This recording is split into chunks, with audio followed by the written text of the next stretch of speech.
O Senhor esteja convosco. Ele está no meio de nós. Proclamação do Evangelho de Jesus Cristo segundo Mateus. Glória a vós, Senhor. Naquele tempo, Jesus voltou a falar em parábolas aos sumos sacerdotes e aos anciãos do povo, dizendo: O reino dos céus é como a história do rei que preparou a festa de casamento do seu filho e mandou os empregados para chamar os convidados para a festa, mas estes não quiseram vir. O rei mandou outros empregados, dizendo: Dizei aos convidados: Já preparei o banquete, os bois e os animais cevados já foram abatidos, e tudo está pronto, vinde para a festa.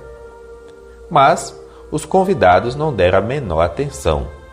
Um foi para o seu campo, outro para os seus negócios, outros agarraram os empregados, bateram neles e o mataram. O rei ficou indignado e mandou suas tropas para matar aqueles assassinos e incendiar a cidade deles. Em seguida, o rei disse aos empregados: A festa de casamento está pronta, mas os convidados não foram dignos dela. Portanto, ide até as encruzilhadas dos caminhos e convidai para a festa todos os que encontrardes. Então os empregados saíram pelos caminhos e reuniram todos os que encontraram, maus e bons. E a sala da festa ficou cheia de convidados. Quando o rei entrou para ver os convidados, observou aí um homem que não estava usando traje de festa e perguntou-lhe: Amigo, como entraste aqui sem o traje da festa? Mas o homem nada respondeu. Então o rei disse aos que serviam: Amarrai os pés e as mãos desse homem e jogai-o fora na escuridão. Aí haverá choro e ranger de dentes, porque muitos são chamados e poucos são os escolhidos. Palavra da salvação. Glória a vós, Senhor. 28º domingo do tempo comum. Sob a fé, é possível, com sentido e consentindo, passar por muitas e diferentes situações adversas. Estas, inclusive, além de ensinar a viver com dignidade, podem ser vividas como gesto e prova de perfeita caridade. Se, por um lado, Paulo, nos textos de hoje, reconheceu os benefícios recebidos dos fiéis filipenses que lhe mandam ajuda quando ele está preso, por outro lado, demonstrou a liberalidade da sua gratidão. Por isso, Paulo aceitou ser ajudado e socorrido no exercício do seu ministério, pois, na essência, tal caridade era sinal de liberalidade salvífica do amor de Deus em Jesus Cristo. Na contramão da fé e da gratuidade, encontra-se o fechamento nos próprios negócios e interesses. Deus demonstra a sua majestade e grandeza por meio do seu ilimitado amor pelo ser humano, sua sublime criatura, mas espera o reconhecimento do seu amor pela abertura e disponibilidade aos seus apelos. O último e definitivo apelo foi feito em seu Filho unigênito, o divino esposo da humanidade, chamada à salvação que recria e renova no amor. O lamentável ocorre quando as pessoas convidadas não aderem e perdem a grande ocasião de suas vidas. O Evangelho de hoje oferece uma parábola que faz parte dos ensinamentos escatológicos de Jesus Cristo. O reino dos céus comparado a um banquete nupcial preparado por um rei para o seu filho. É uma eminente imagem que o Antigo Oriente Próximo atestava um ponto alto na história de um reino ou de uma cidade-estado. A intenção de Jesus Cristo parece clara em relação aos seus interlocutores, sacerdotes e anciãos do povo, e continua a expressar de forma antecipada o que experimentará no mistério da sua paixão e morte de cruz segundo a dinâmica da narrativa do Evangelho de Mateus. O reino dos céus se realiza na pessoa de Jesus Cristo como convocação em etapas. Primeiro, os convidados, isto é, os membros do povo eleito. O critério que foi usado pelo rei, imagem de Deus Pai, diante da primeira rejeição, mostra que não podia ser negado. A ofensa é grave, pois tudo está pronto. Seguido de nova ordem: vinde para a festa.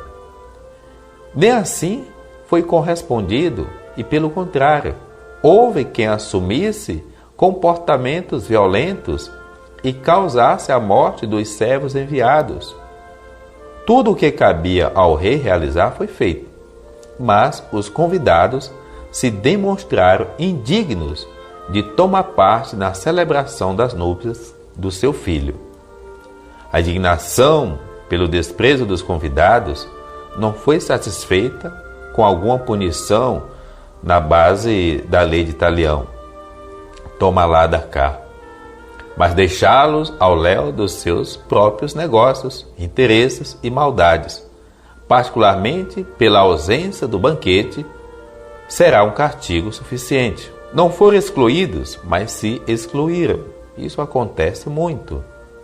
No lugar deste surge um novo convite a ser feito a outras pessoas, sem que se mencione algum critério formal.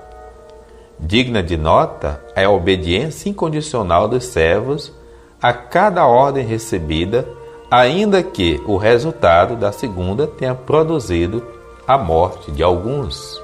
As estradas e encruzilhadas denotam os rumos da história e os diferentes pontos em que os seres humanos se encontram.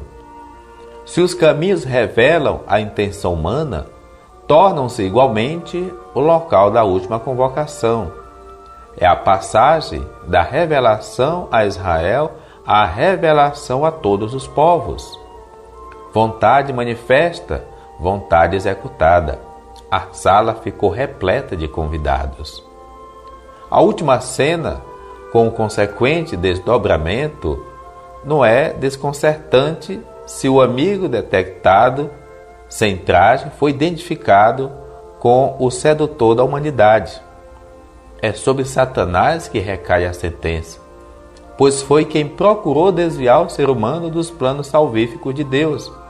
Assim, a máxima final, porque muitos são chamados e poucos são escolhidos, deve ser aplicada aos convidados que rejeitaram e não ao amigo que foi expulso da festa nupcial.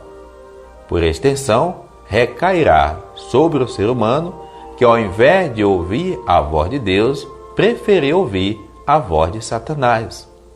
Devemos ser chamados e nos revestir com os trajes de filho de Deus, para viver a missão que Deus nos chamou.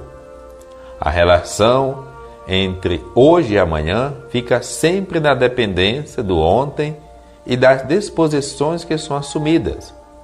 É reflexo entre o empenho do ser humano e o que este faz com o auxílio da graça de Deus. Entrar no reino dos céus e participar do banquete, se excluir ou ficar excluído dele, são ações que podem se verificar na escatologia. Contudo, já tem o seu início nas intenções, opções e decisões assumidas pelo ser humano aqui na Terra.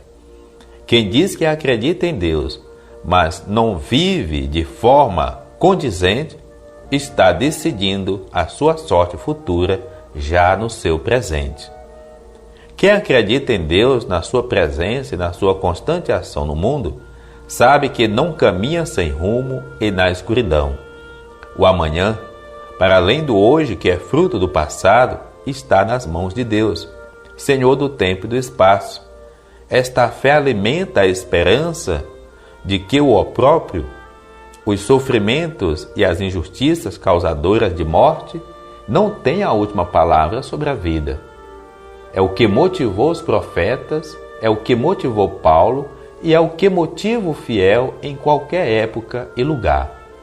No banquete eucarístico, celebrado no hoje da história, o ontem salvífico é recapitulado, feito presente e permite que o futuro desejado seja o agora da graça de Deus.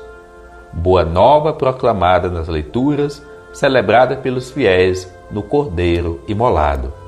Vamos, irmãos, participemos do banquete do Senhor, que é missão, que é vida dada, que é vida entregue, como foi a de Jesus. Louvado seja nosso Senhor Jesus Cristo. Para sempre seja Deus louvado.